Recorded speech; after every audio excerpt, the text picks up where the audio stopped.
Let's throw you in at the deep end and get those clogs turning. That is straight in the deep end.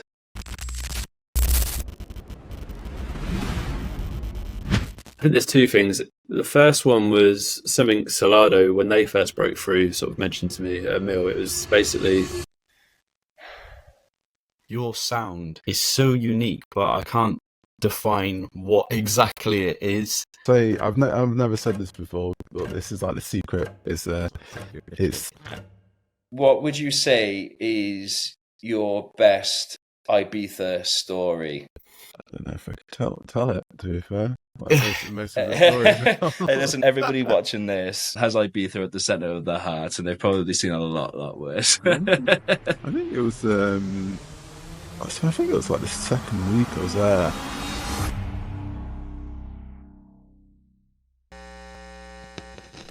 Let's throw you in at the deep end and get those clogs turning, and then it's only down from here then. So if you could take it in turns just to tell us one piece of life-changing advice that you could offer somebody within the industry.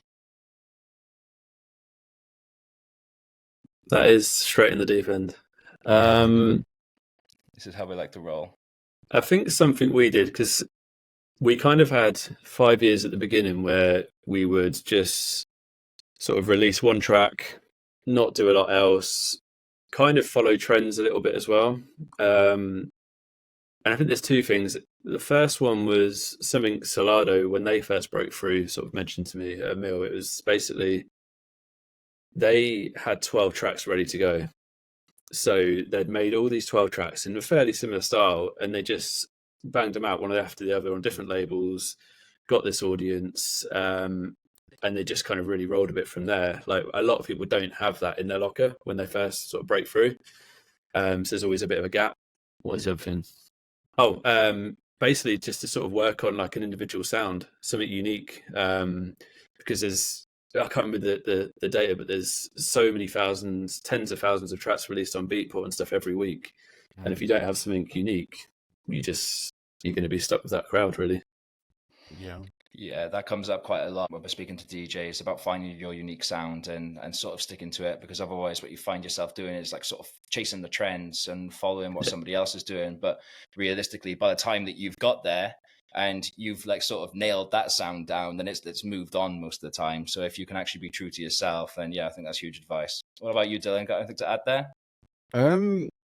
I would say one of the most important things was, I can remember when I had a lecture, first year of uni, and it was with Goldie, and he explained how he kind of came up with ideas, but kind of made them unique. And it was he used to grab about 3 different tracks and kind of get inspiration from each of them and take Steal separate things. parts. Not still here. Take it all. But just kind of take elements from different like genres of music. So like myself, when we produce, my main inspirations was kind of like synthwave. I got synthwave, I got normal house, and then kind of bits of like classical as well, and kind of merged them together. And I think that allowed us to have something unique, a different sound, but kind of kept the house structure as well. So take inspiration from other people in different genres. Love that. That was a common theme from when we were speaking to, do you know Phil Harris? There's like a lot of education around producing and stuff for youngsters. But yeah, so that was a very common theme with that one, just about stealing like an artist, essentially.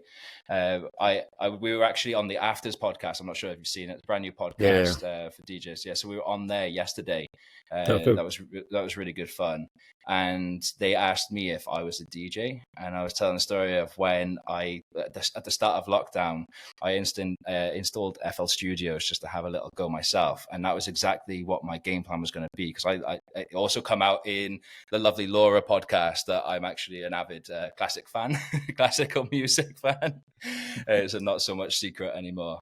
But yeah, so that's essentially what I wanted to do, was like to take some cool like tracks, like classic tracks, and then like sort of infuse that and use that as inspiration. And that's really what like drove me to download it. But it was after a couple of days that I literally lost all sleep and anything else, just stuck in FL Studios. I was like, right, for my best interest now, I need to just get rid of this. So I uninstalled it that day.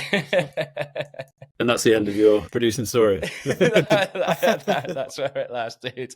I was like, I think I'm better off wasting my time in something else.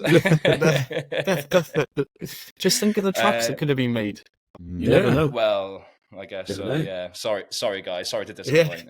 You definitely take it back, guys, to when you two's paths first crossed. We'll get back to the pod in just a second, guys. Thank you, Eden, for sponsoring this podcast and making it a reality. Make sure you all hang around to the end, because we've got some huge giveaways that you cannot miss. Let's go. Dylan was kind of working with another guy called Dave and they're in a duo that was I can't remember what they're called. Deep Tone, wasn't it? Deep Tone, yeah. That's it, yeah. Snub you there. And I was kind of like running other events and stuff locally and DJing as a resident for that. And then I think we just started messaging on Facebook or something, didn't we? And we started working on a couple of bits. It was more like, at that time, 2015, it was more kind of a bit like Huxley, Let It Go, that kind of garagey, deep housey sort of stuff. And we made a track called Dosser, which I was listening to the other day. I still really like it. Simmer Black. Yeah. And we released it on Simmer Black, Low Steppers label. And that was kind of like the start of it, really. We were just kind of both doing other things. But then in hindsight, we realised that both of us studied the same course at the same uni 2 years apart, which was a strange one. We never met at the time. So, yeah, that's quite a little strange one to go back to. But, yeah, that's kind of how we started, really. That's interesting. Yeah, so you've sort of been around the same, well, obviously same course, so you could have actually crossed paths beforehand and you didn't even realise. Yeah, definitely. Like, it was all the same. Yeah, it just shows ignoring. Yeah, it was just it was like the same studios and stuff, wasn't it, in Nottingham? But yeah, like, bizarre. Like, I wasn't even really doing a whole lot in dance music then when I was at uni. Like, mine was more other sort of music, but it just all sort of came together quite a few years afterwards. So long ago. Yeah. Well, no, I myself, I've always been kind of into house anyway. 'Cause my mum was like an old school raver. So yeah, I've always been more into that. You say your mum, but your dad also came to IB for this year with us. So yeah, that's true. Yeah, both of them. Yeah. Let's go. Dylan, if you don't mind, then take us back to that first season out in Ibiza. It's hard to remember. I know that feeling. Yeah. No, it was good. It was like I just finished. It's like a year between my course at uni, so it's like a gap year. And I just thought I might as well just use my uni money, do a season out there. So I just flew out on my own, kind of winged it. Like I said, it was messy, but it was good because it was like when it's like Jamie Jones and Lee Voss, like Hungry for the Power and like Benediction, all of that stuff. And I wasn't really into that style of house. I was kind of into more like electronic, like Bot B more, like really, and Dead Mouse kind of more like electronic sounds. Yeah. But Ibiza kind of changed me, slowed me down a bit. Yeah, it was good. I think like 2011 we'd just come out of that whole kind of indie dance, electro, blog house kind of thing, and it was all of a sudden like this deep house, or what they were calling deep house at the time, sort of just came about, and it was just crazy for a few years. I remember that. It's good. Yeah, just went insane. Yeah.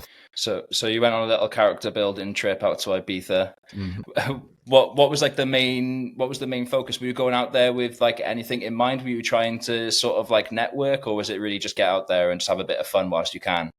I think because it's weird. I'm kind of an introvert, so I don't really like socializing a lot. But then I make myself socialize, so I try and put myself in those situations which I wouldn't do myself. So I don't know.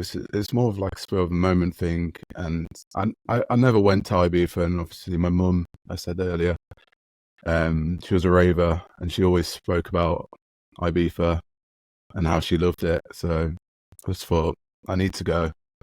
It's kind of like obviously one of the main places for dance music. So if I'm going to learn anything, it's going to be out there. So yeah. That's super interesting, and that's amazing as well to be able to like sort of identify who you are as a person, and then obviously put yourself in those uncomfortable positions. That's so I wasn't too far off with character building by going out there. Yeah, that's class to see. Is there anything else in your career as you like look backwards that that sort of you identify as those moments where you were putting yourself in sort of uncomfortable places that have really like sort of helped catapult to where you are today? I say like a lot of time when I stand up on the stage or when I'm DJing in front of a crowd, that's that helps a lot. So every time I go, I kind of I'd rather be at home in the studio than actually DJing. Like Dan's more of the one who likes being up on the stage. So yeah, we did have a few conversations when we first started. I remember about like that. Like we even thought about possibly you doing the studio stuff and me touring, kind of thing, didn't we? At one point, yeah, we even had that sort of conversation. But yeah, and I think you're definitely enjoying it now. much more. Like I said, I think it's that situation where if you run away from your fears, they get worse because you're not facing them. So yeah, the more you do it, then the more the easier it gets, I'd say. Yeah. How can you expect to grow if you just keep doing the same thing, hey? Exactly. You've got to put yourself in different positions. Damn right. So is maybe that one of like is that maybe a key decision between you guys getting together and obviously forming what is now Maur? I don't think it was that something we ever really spoke. Like to be honest, I didn't know Dylan felt like that until we started getting some of the bigger gigs. To be honest, like when we used to play at my night in Peterborough and stuff, it wasn't something I was aware of. So yeah. Cool. Okay, we'll wrap this up with Dylan. Is there like, I think this is obviously, it is quite prevalent in the industry, and I think it would be quite useful for you to like sort of maybe shed some light for the other people that are perhaps introverts and maybe struggling with something similar. So what would a key tip for you to be for those people who are like in the same boat as you, that obviously want to do it, but obviously struggling with like the thought of putting themselves out there in that sense? I don't know, for myself, it's just, let's say,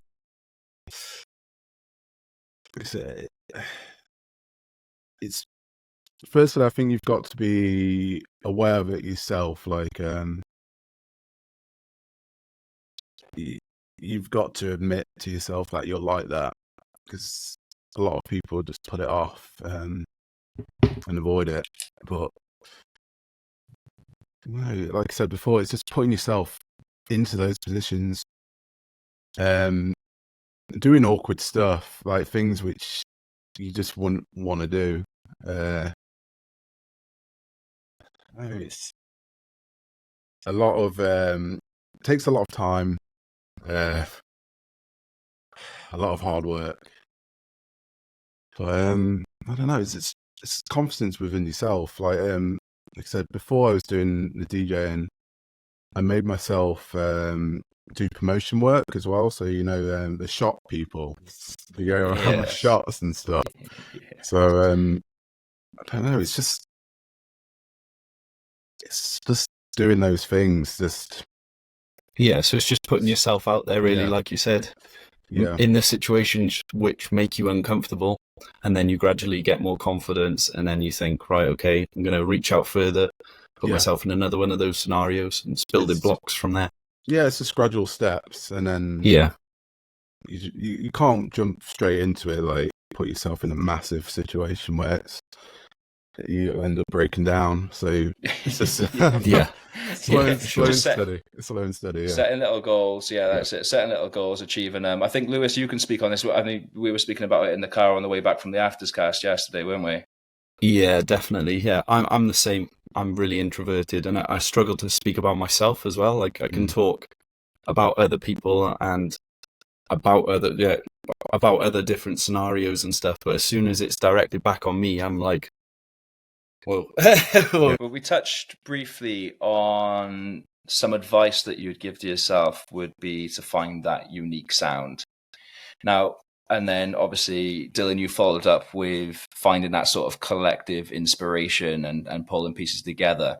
So take us through your guys' journey coming together and finding your unique sound. It's a weird one, actually. I think I said to Dan one day, I was like, I'm going to work. Well, we should both work on this sound like for about a year. Just concentrate on this singular sound.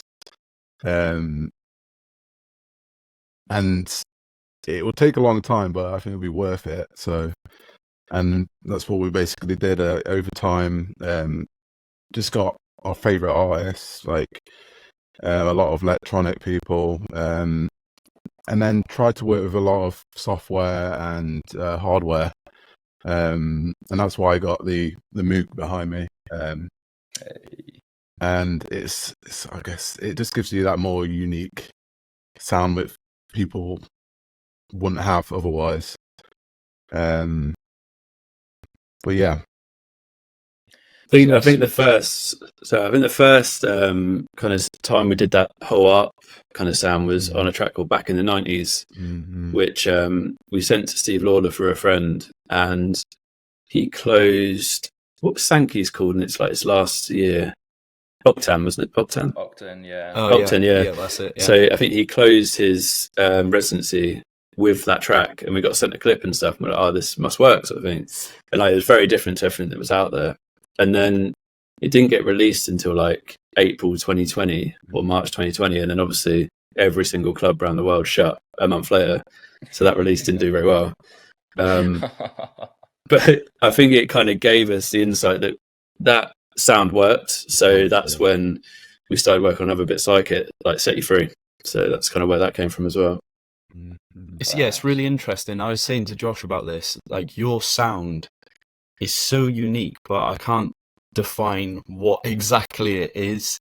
So is there any specific sort of, I don't know whether it's sound or style, which is what people pick up on? Because I personally, I can't pin it down.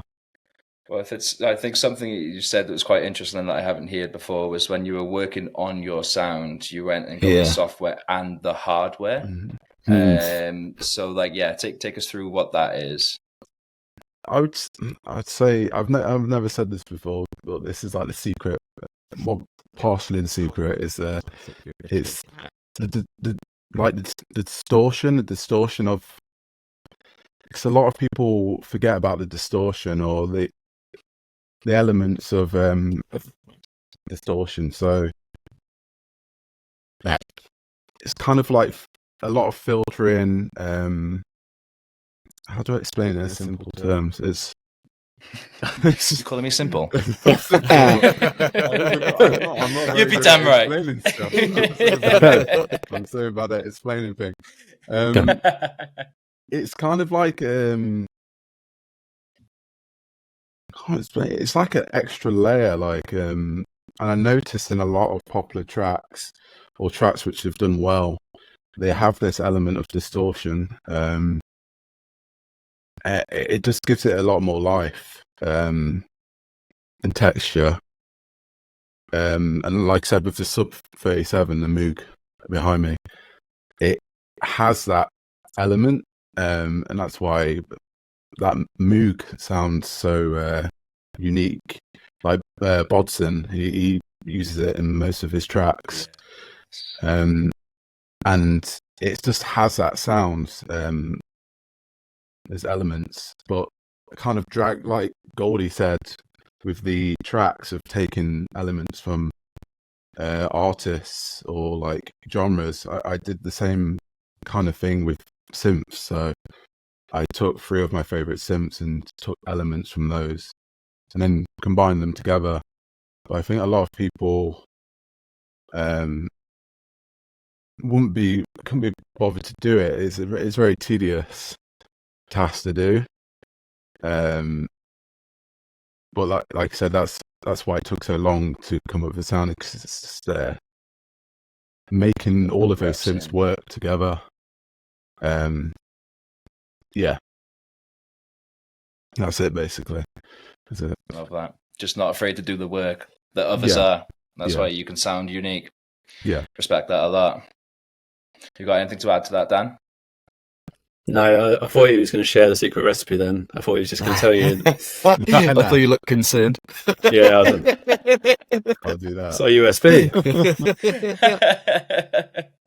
Exclusive here. But once again, like I think you guys have obviously been doing it for so long that even if you did, like, it doesn't matter, because people would still be just trying to chase your sound. Back to what I was saying at the beginning, you have clearly obviously defined your sound, and like that's super important, super powerful when it comes to just like sticking to that and making your tracks. Everybody identifies it as your track straight away. So even if people do decide that they've got the time or the effort to start like trying to copy you, it doesn't matter. They're always going to be behind you. You know, they're always going to be creating more tracks. Yeah, that's an interesting way to look at it. Definitely, I think we've seen a couple, haven't we? That have come up over the years, but we won't name them. I'm sure we've say that before. It's like we're saying, it's like bicep. You know, a bicep track. It's them. It's their sound. It's like and like you said, exactly what you said. If you emulate that sound or copy that sound, you're just going to sound like them. So yeah, that's it. Love it. Love it. So you get together, you start making these tracks. Is there a standout moment for you guys where you're like, oh wow, something is really happening here? Like where all the pieces start coming together? I think for me, it was when Dylan sent me this idea for that Back in the 90s track, and it was just sounded so like fresh and unique, but like it's still like, I've DJ'd for a long time. I feel like I've got a thing where I know if a track's going to work, like, and as soon as he sent me that, I knew it, like, it was going to be a big track. Unfortunately, it didn't quite get the time it should have had, really, I don't think. But I think, I think it was definitely that. And it was just that sound, then we knew to kind of run with it. I think that was definitely a key moment for that. Yeah. How about you, Dylan? Or was it that track as well? I think it was more with Set You Free, because it had the elements of the vocals together as well. True. And it kind of pieced the puzzle together. Because Back in the 90s was it's amazing, but yeah, I think Set You Free had that more of a complete bit of work. And then it was it kind of blew up with Solardo playing it a lot. Huge support. It's interesting that you say that the sort of more complete with the lyrics, because when we were speaking to Simon Field, he's obviously very, very big on his lyrics. Like he's starting all of it with the lyrics most of the time, and he was sort of educating us how it's so important, because we're tuned to hear voices. Like whether that's our mother's call or whatever that is, which I've always had the complete opposite thought of. And now, just as I'm speaking, it probably comes back to like my background, just like appreciating classical music for over the years. But obviously, you're not really. I actually hate all the classical tracks with lyrics on. And I've always said that like tracks are supposed to make you feel a certain way. And I feel like lyrics always try and like force that feeling upon you. Whereas when you don't have them, I think that like it's far more open to your interpretation, which is what I love about it more. But yeah, it was just, as you said that, I was just like, just reminded me of what Simon Field was saying, and how that completely changed my perspective on most tracks. And realistically, any pop track that works with the masses, like, you've got to have lyrics on it, haven't you? Yeah, I think that, like, them big instrumental tracks that cross over, like, dance onto radio and stuff as well, I think they're the ones to kind of sort of take elements from as well, like a lot of like Kolsch tracks and things like that. Like, they're the ones that really kind of make you feel like, and you're right, there's no vocals. It's an interesting way of looking at it.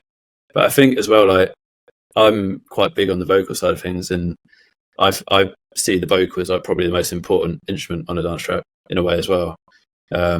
Just, you have to be so careful how you use it. It could make it go very cheesy, or like it could just, you know, give it to a whole new audience as well.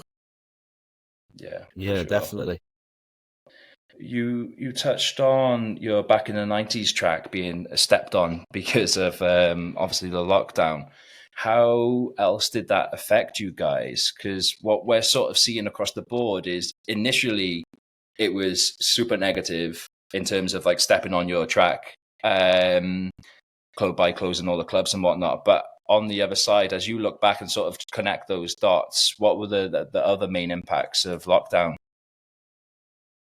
I think for us, it was kind of a positive as well. Like, we, I don't know if we would have got so much time from Solardo as well at the beginning. Like, that wasn't their lane, that track, like, historically either. And they were promoting all of our music over lockdown as if it was their own, like, across their channels and stuff. And I think that really helped us. And then I think a lot of our music translates quite well to radio as well. So that was okay over lockdown. The only thing possibly didn't help us is, like, that's when we had pretty much both our number ones on Beatport were in lockdown. So we didn't quite have we couldn't, what's the word? Like, capitalize on that because there was nowhere to play. So I think there's definitely some positives for us, but there was definitely a lot of negatives as well. Yeah, for sure. It's tough, isn't it? But like, as I said, like, when speaking to most of the people, I do see a very common theme. Like obviously it was seriously bad at the beginning, but then as you start looking back upon it, it's like, oh, I wouldn't have made that if it wasn't for lockdown, or I wouldn't have, like, obviously got to collab with so and so. I just like to ask that question just to see where you guys have obviously reframed and whatnot. Take us back to Set You Free then. What was the inspiration behind that? Going back to the synthwave thing again, it was kind of more that, like, kind of more like 80s, 90s crossover. And then the vocals, it was that was more of Dan's area, like. But yeah, on my side, it was more the synthwave again. Just the art elements of that. It was quite high energy, wasn't it? And then we sort of knew we wanted a 90s kind of diva sort of vocal for it. I remember that was the first time we'd met Faber as well. And I think that whole track was written on WhatsApp at the time, because it was like April, May 2020. So it was just like her sending us voice notes, us saying yes, as like just changing words. I remember like sitting on the sofa with my girlfriend at the time, and we were like trying to rewrite lyrics, and neither of us had ever written a song before like that in terms of lyrics. And we're just trying to like swap out words and stuff. I was like, we're not really positioned to be doing this, but yeah, it was quite. She still tries to claim credits on that song, but yeah, damn right. Get her in the small print. But yeah, I think that vocal really pulled that one together. And again, yeah, I think, like you said, Back in the 90s was a good track for like realizing that could be our sound, and then I think that cemented it for us when we got that vocal on top and realized it could, work on radio, work on clubs. I think there was when that. Just before it came out, Solardo played in Croatia at a festival they did. And there was like a clip that went quite viral of them playing it. And no one in the UK was allowed out pretty much, but in Croatia you could pretty much do what you wanted. Obviously some people didn't like that, but the clip like went crazy. And that was a really cool moment, I think. As well, like the lyrics kind of resonated with people because it was like... I was thinking that. Yeah. So it's like, was that anything to do with the inspiration behind that? Or was No. that was just I don't think so. No. Yeah, it was. Yeah. Guys, own that one. You can have that. It's fine. It's on us. Okay, cool. So you're in lockdown. You're making tracks, and then obviously you've got that banger that's going out thanks to the boys over Solardo. Would you say there are any other moments that you can like sort of pinpoint in terms of how social media has really impacted your career? Because like as we grow into this like sort of new era of electronic music where like realistically footage is probably more important than actual live gigs these days, because like that you take that one video, whether it's 30 seconds, that could be seen and like sort of showcased to millions of people, which is obviously what you've seen. So what's your thoughts on like the impact of social media, I guess? I think for us, it's kind of, you notice it like if a big DJ plays your song and it's unreleased and like someone IDs it in the comments, you do pretty much within a week, you start having some big labels who may have been ignoring you for a while will suddenly be interested, like, and that's just a fact. And I think it's because it does a lot of, the marketing side for them. I don't blame them for that, but that side of it you can definitely see. And I think obviously TikTok's a whole different ball game, but it's more for, I see a lot of younger artists coming through like that. Rio Ordan, I'm not sure how you say his name. He's the guy that had that track on Realm. So he's sort of come through from TikTok, and now he's doing stuff with Realm. Like he's playing some more kind of not underground, but like more house and tech house gigs and stuff. And I mean, it's definitely a tool, and it's just trying to learn how to use it, I guess, isn't it? And trying to adapt. That's the thing, adapting. Attention is the new oil. I suppose social media just opens up a platform where you can be like omnipresent across all the different platforms at every single moment of the day. But yeah, it's super powerful. Yeah, definitely. I think like you've noticed it as well, like Spotify edits of tunes, like when we first released our first few tracks, like you always put the extended edit on there, and now and then it was like radio edits, like 3.5 minutes, and now it's like 2 minutes 45, like, and it just keeps getting less and less. Next say it's gonna be like 30-second edits on Spotify, just like 5 tracks in a couple of minutes. But let's hope it doesn't get that way. Yeah, for sure. But this is the problem as well, is like, and we're starting to see this in all industries now, not just the music industry, but people are just like creating content for the platforms. So unfortunately, we're starting to see people creating music for an algorithm. So like creating something because it works, as opposed to trying to portray the headspace or the emotions or whatever they're going through, and trying to like sort of be true to themselves. They're just creating clips to go up online to get as viral as possible. I think we're almost at a point where it's gone so far the one side. I think it's only natural that they will start coming around, which is why it's just so important to stay true to yourself and be as authentic, find your sound, and just keep driving all of that home. In my opinion, I might be wrong. No, absolutely agree. Absolutely agree. Yep.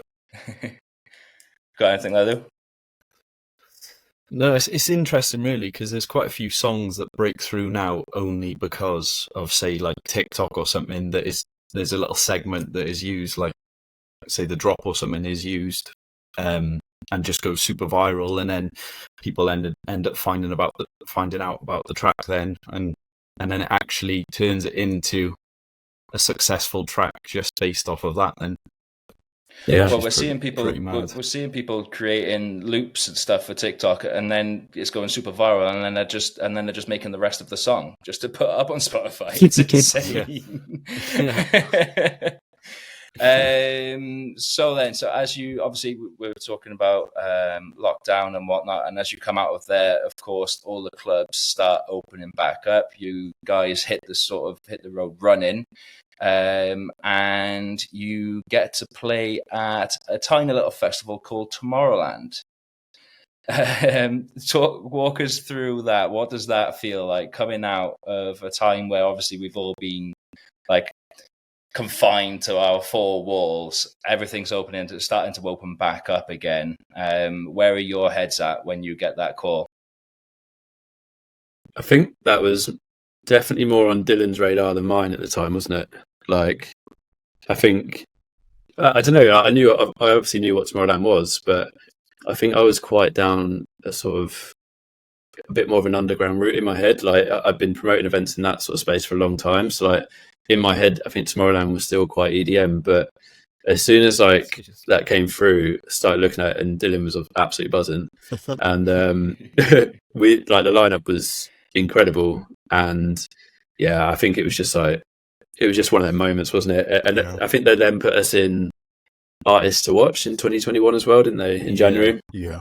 So yeah, it was just great, like having that support, and still like they're playing our tracks all the time on the radio station, and yeah, the festival is unbelievable.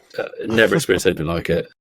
Everything about it, like the stage design, the sound systems as well. Like I remember our stage, I think it was called Crystal Garden. I went out into the crowd when someone was playing before, and it just felt like you had headphones on. Like the sound was that clear and like nice, and like everything was just so good. It's ruined it for us.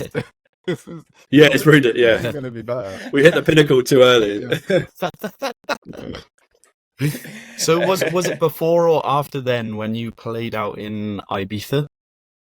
Tomorrowland was before. Yeah, Tomorrowland was before. So talk us through Ibiza then, in terms of playing there. So Ibiza. It was actually last year was the first year we played, and we came out twice and did Eden Wonderland on Wednesdays, and we played at Ocean Beach in the day for the House in Paradise. Yeah, House in Paradise night day party. Incredible. Like, just obviously have to go into Ibiza so many times. I didn't do the season there, and just being there as artists is a whole different feeling. It was really something. Really enjoyed it. I think the moment that hit me was like going from our hotel to Eden at like the second time we played, we did like 4 till 6 or something, and just walking through like the streets and just like, we're actually going to play now. We're not coming back from a night out sort of thing. Like it was like a different feeling. It was really cool. That is mad. Yeah, so, that must be bizarre. So has Ibiza played quite, obviously, Dylan, you were out there for the season when you were younger. Like, has Ibiza played quite an integral part in like your guys' journey, just like sort of more personal side? I would say so. Yeah, it's shaped, like I said before, my music taste, like who I am as a person, like my dreams. Like when I was working there, it's like I always wanted to DJ out there. But it's so, as a worker, it's so hard to get those kind of jobs as a DJ. You have to have background or like experience doing that. So going back there and doing that, it was amazing. You showed them. Yeah, basically. Well, this is the thing. It's obviously the most competitive landscape for DJs there is in the world. You know, like you've got the epicenter of electronic music for the whole of Europe. I would argue the entire world. So going out there, as a young thing, I can completely see it, completely understand it. And you guys did it. You guys were out there last year in Eden Wonderland, and you smashed it. What would you say is your best Ibiza story? And it can't be that one. Well, I don't know if I could tell it, to be fair. Like most of the stories. Hey, listen, everybody watching this has Ibiza at the center of their heart, and they've probably seen a lot worse. I think it was like the second week I was there. And I got back from work, so I was working Zoo Project. It was quite late, and I was stopping at a place called Ket Castle. I don't know if it's called that anymore. It's got blue black. Yeah, Ket Castle. There.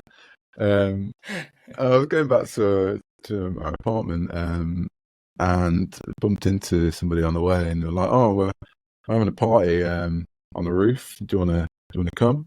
Like, might as well. Like, let's go up.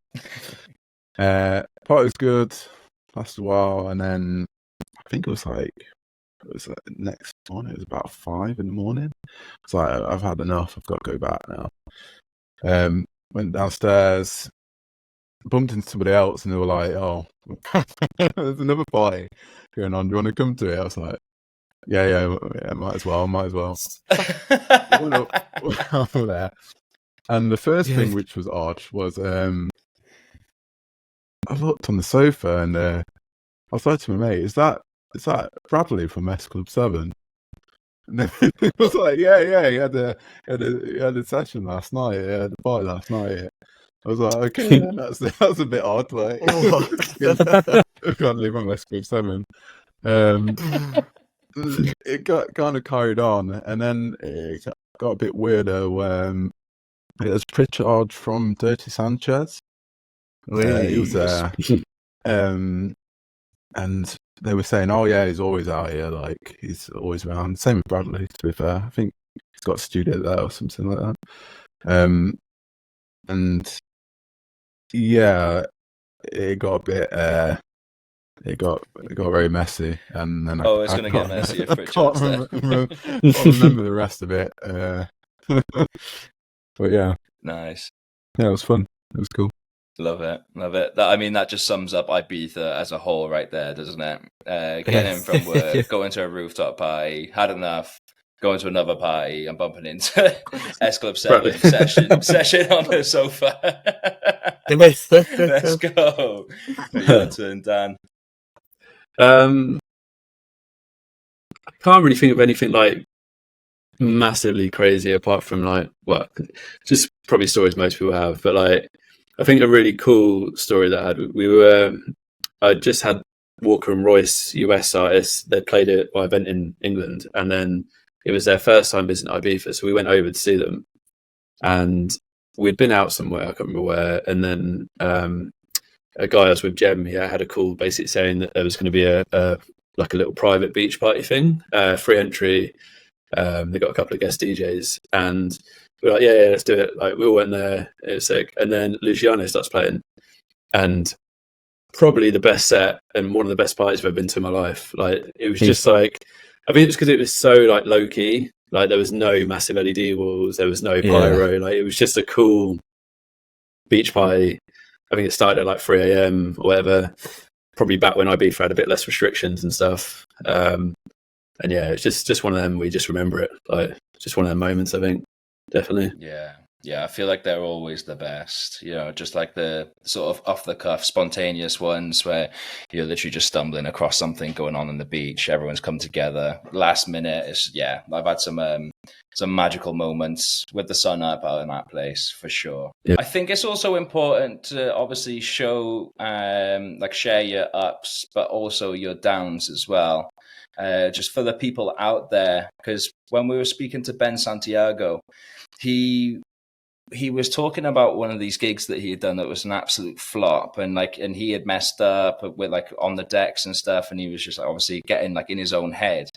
But it was after talking to him, he was just oh yeah, I just didn't think that these professional DJs were cocking up on the decks, were making these mistakes.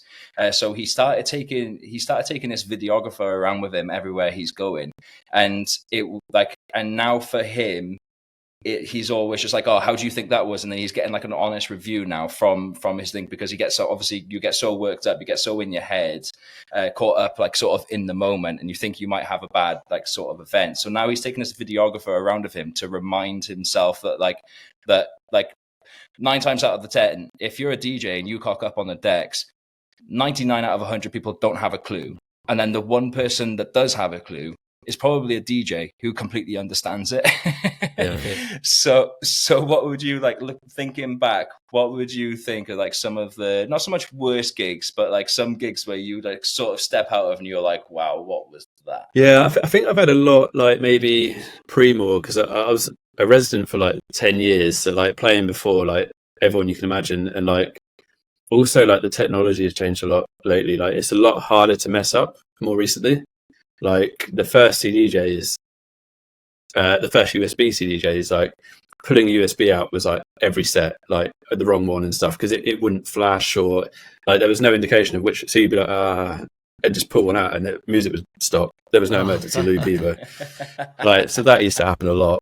But I don't think I've ever really felt like particularly bad about it. Like every set, like you'll have a clanger, absolutely. I mean, the worst thing is now is like live streams because they're recorded. So them clangers are now visible forever. But yeah, I can't think of any like really bad where I've sort of walked away and kind of been kicking myself, because I think, like you said, like every DJ does it. Yeah, you just kind of really have to think about that, and yeah, it's not worth kicking yourself for. And Dylan's probably going to say completely different now. Let's go. Quite an embarrassing situation I've been in. It wasn't while I was DJing; it was before I was DJing, and it was before the Maur. It was at uni. So in Leicester, I DJed at a night for Himself and Her. And Dale Howard was playing before me. Yeah, it was before me. And I can remember putting down my bag, and it turned off all the decks. Pulled out the plug. Oh no! Pulled out the plug. And I just kind of stood there like, oh, sorry. Sorry. And he didn't know I was DJing at the time. He didn't know I was DJing next. So it was like, and then fuming. I went up when he finished his set and was like, oh, I'm on next. So he kind of thought, probably purposely did that. He probably thought, oh. Yeah, get on. It's my turn. Reset the room.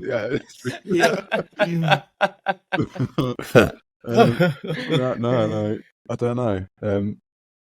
When I'm DJing, normally it's kind of, like I said, because I'm an introvert, I'll kind of focus. Like I'm within myself anyway. So, and if we make a mistake now, it's we kind of laugh about it. Or I was going to say, actually, think about it. We just laugh, don't we? Laugh about it, like see if anyone knows. Yeah, because like you said, no one's really critiquing it. Only yourself, so why work yourself up about it when just be positive about it. To be fair, there's a lot of like when one of us does it, the other one's just like smooth, and like we both just like that's how it happens. I think the important thing there is obviously you guys both have the awareness of what's actually going on with and realistically understand that it doesn't fucking matter anyway. People are coming to see you guys and listen to your music. Like it doesn't really matter what goes on behind there. They're still going to have a good time as long as you guys are bringing it. Yeah. Obviously, you've spoken a lot about sort of identifying or discovering your sound and how you do it. Take us maybe into like the sort of creative process. Let's choose like Deep Inside, obviously absolute banger. Maybe walk us through like the inspiration behind that, and then what you're doing, how you're like sort of laying that out. With Deep Inside, it was more of so I had the vocal, and with that one I built around the vocal. Well, we built around the vocal, and like I said, we normally start with that, and then we'll go to the drums. And me personally, I'll lay it out as a drop first. So the most like intense part of the track, I'll build it up from that. So I'll go vocals, drums, or kick, clap, hat. Kind of make sure they merge or can like work together well. Then after that, it was the art. It was quite basic actually. There wasn't really that much in there. But yeah, vocals, drums, art, then bass on the track. But yeah, it was pretty simple in that way, but it was more of the automation. A lot of the automation, like the filters on the art, that's what took a while. But everything else was quite basic on that. I remember that track as well was a that vocal is probably one of our only sample pack vocals. Yeah, Splice. And yeah, Splice. And we spent a while trying to get new vocals on it and trying different things. And then we were just like, you know what, like it works. Like the track's been written to that vocal. So like, why are we trying to mess with it? So, and we hadn't heard it. I mean, I'm pretty sure a week before, in typical us fashion, someone else brought a track with it out. Like that happens to every single release we do. But yeah, I'm pretty sure. Yeah, that did happen. But yeah, it just kind of worked, and we just got to a point where we were like, let's just run with it. And I'm glad we did. To be fair, yeah, class. Yeah, well, I mean, seeing the success of that track, then is there anything looking back that you have sort of like taken away from that you're like, oh, that worked that time, or we know that the people love that, and we're going to try more of that in this one. Well, the vocalist, Joe. So obviously it was a Splice sample, royalty free. So normally they just don't have the vocalist on there. So we looked for the vocalist who did that. I think she got in touch, didn't she? I think she did as well. Yeah. Yeah, because it got played on Radio 1 and she DM'd us. Yeah, that was it. Yeah. That was it. Class. No, brother as well. Yeah. Yeah. But our next track actually is it's got her on there. So we knew those vocals worked with our sound. So yeah, love that. That's huge as well. Imagine being the one that's just laid down something for free and then you just see it just blowing up on the radio. Yeah. I can't even imagine that. That's insane. Love that. Yeah. Awesome. Okay then, so looking back, as we've done, obviously we touched on sort of like a life-changing tip that you'd give yourselves, or a life-changing tip, sorry. Further to that, is there any like sort of outstanding advice that you would want to go back and give yourselves as young producers and DJs? Is there something that you could go back now and just say, right, you need to X, Y, Z? I'd say just don't feel beaten up about rejection on tracks. Like, you will get rejected a lot, but just don't take it to heart, because a lot of labels are kind of after a particular sound which resonates with that label. So yeah, just don't beat yourself up about it. Just keep moving forwards. That's it really for me. Once again, like, it comes down to just putting the reps in and putting yourself in that uncomfortable position. So just make sure that you obviously keep grafting, firing it, and expect rejection, because I mean, there's going to be a hell of a lot of it along the way, but you just need that one to say yes, or that one to pop. Yeah. Love that. Thanks, Dylan. What about yourself, Dan? Yeah, I think, I guess, like, try and get someone who's in the industry already to sort of, I mean, don't badger them, like, don't DM them every day, but like, if you can get someone who's in the industry to sort of help guide you, like tell you when might be a good idea to like look for management, or tell you perhaps good labels for your sound. I think that sort of stuff's important, because like the business side of this is important as well. Like, if you don't nail that side, then you know it's just a key part of it. There's so many wheels to this now, like being a DJ and a producer, like. But yeah, I think as well, like, it's important to know where your sound sits. Like, there's no point sending melodic techno tracks to Defected. Like, I feel like you get kind of one chance with a lot of these A&Rs to sort of show that you're in the right space for them. If you send them, you know, or tour them a techno track, like, they're just going to see it and be like, oh, this guy doesn't really know the scene, sort of thing. I think that's important as well. Like, know kind of your label, your audience, for your sound, your type of music. Yeah, cool.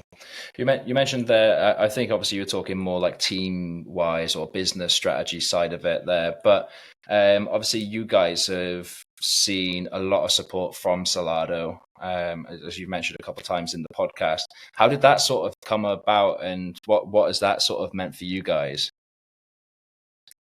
I think they were the first people to sort of acknowledge, like, and kind of prove to us that we were right in going down that lane with that sound. So that definitely meant a lot. And like I said before, like the support they gave some of our singles on Solar, they promoted them as if they're their own music. Like, they sent them to all their contacts. They did all this, like, and I think they do that a lot. Like Solar and Solardo, they do bring up and coming artists through. And I think it does go unnoticed with a lot of these bigger artists when they do that. Because a record label is not the most, financially viable thing in the world, but they're doing it because they want to bring artists through and give them the opportunities that they probably struggled to get at the beginning. So I think it's definitely really important. But yeah, like that contact, it was a friend of mine called Nathan who used to A&R for them. We sent him the track and he sent it straight to Mark. I think Mark came back that same day. So that's how that sort of all kicks off, and it was very fast from there. Class. I love that. Just giving back a little bit to the community, obviously protect its future, Yeah, definitely. Love that. So we have a segment towards the end of these podcasts where the previous artist asks a question for our current artist. Lou, do you remember what that question was? Put me on the spot now. No. Good job, I do. So, what a setup that was. Set me up to fail there. So, as we mentioned earlier, we were speaking to Phil Harris, and he wanted to know what was the biggest break that you both had in your journey. So, because obviously it's the both of you, if you work together to sort of come up with the biggest breakthrough for Maur. I think probably our biggest breakthrough was, Solardo playing our first bits of music, to be honest. Like, I remember they played Set You Free on Radio 1. There was like, I think it was like a virtual big weekend kind of thing, like where it was all just online. And he said that he was going to play it, and we were like, nah, like he won't. And then, like, I remember just sat in my living room just listening to Radio 1. I've probably never done that before in my life. And just them playing it was just such a buzz. And like we've had like quite a lot of support from Radio 1 since, and it's the same every time. Like, I remember seeing Hot Since 82 post something like a couple of years ago saying, plays on the radio just don't get old. Like, hearing your music on the radio, knowing that many thousand people are listening, like, it just gives you such a buzz, I think. Guys, what are your plans for this year now, moving forward? So, it's probably one of our biggest years so far, because basically we've been with Solar since lockdown. So we've been solely releasing on there pretty much. And this is our first year where we can kind of send music where we want and do what we want in terms of like releasing where we want and stuff like that. So it's quite exciting in that we can sort of reach new audiences. And it's pretty much what we've done. So we usually release about 3 tracks a year. And in the first 5 months, we're releasing 4 or 5 tracks, like across Tool Room, Good Company, Realm, a couple more that we can't really speak about just yet. But it's all kind of, there's some quite different stuff from as well. Like the Realm track is not a Maur sounding track. Like, that's kind of come from, we went to a couple of like sort of garage nights, like Sammy Virgin and stuff in the UK. Oh yeah. And like just the inspiration from that kind of, and just UK garage in general is just like, it's just becoming a thing again. And like we're all here for it. So Yeah, look forward to hearing those. Okay, thank you very much, guys. I really appreciated this. Just as we finalize, wrap up, roll out the red carpet for you guys, where can the people go and reach you, and where do you want to engage with them? I think our big one for engagement with people is definitely Instagram, which is at Maur_official. Yeah. Is that right then? Yeah. Yeah, that's our kind of main hub. Like we do bits everywhere else, but definitely Instagram. Yeah. And Maur, it's not spelled Maur, it's MAUR. There we are. We'll drop that in the description down below and probably bring it up on screen anyway for those people out there. So yeah, everybody out there, if you did enjoy this, you want to know more about about these guys, then head over to their Instagram, drop them a DM, say hello, tell them where you're coming from, and yeah, I guess we'll be maybe catching you guys on the circuit sometime soon. Hopefully. Nice one, guys. Cheers, guys. See ya. So Now, the Eden opening is fast approaching. For your chance to win a VIP table with €1,200 spend. 1,200 euros. 1,200 euro spend on your very own table for the Eden opening. Check out the description down below. Peace.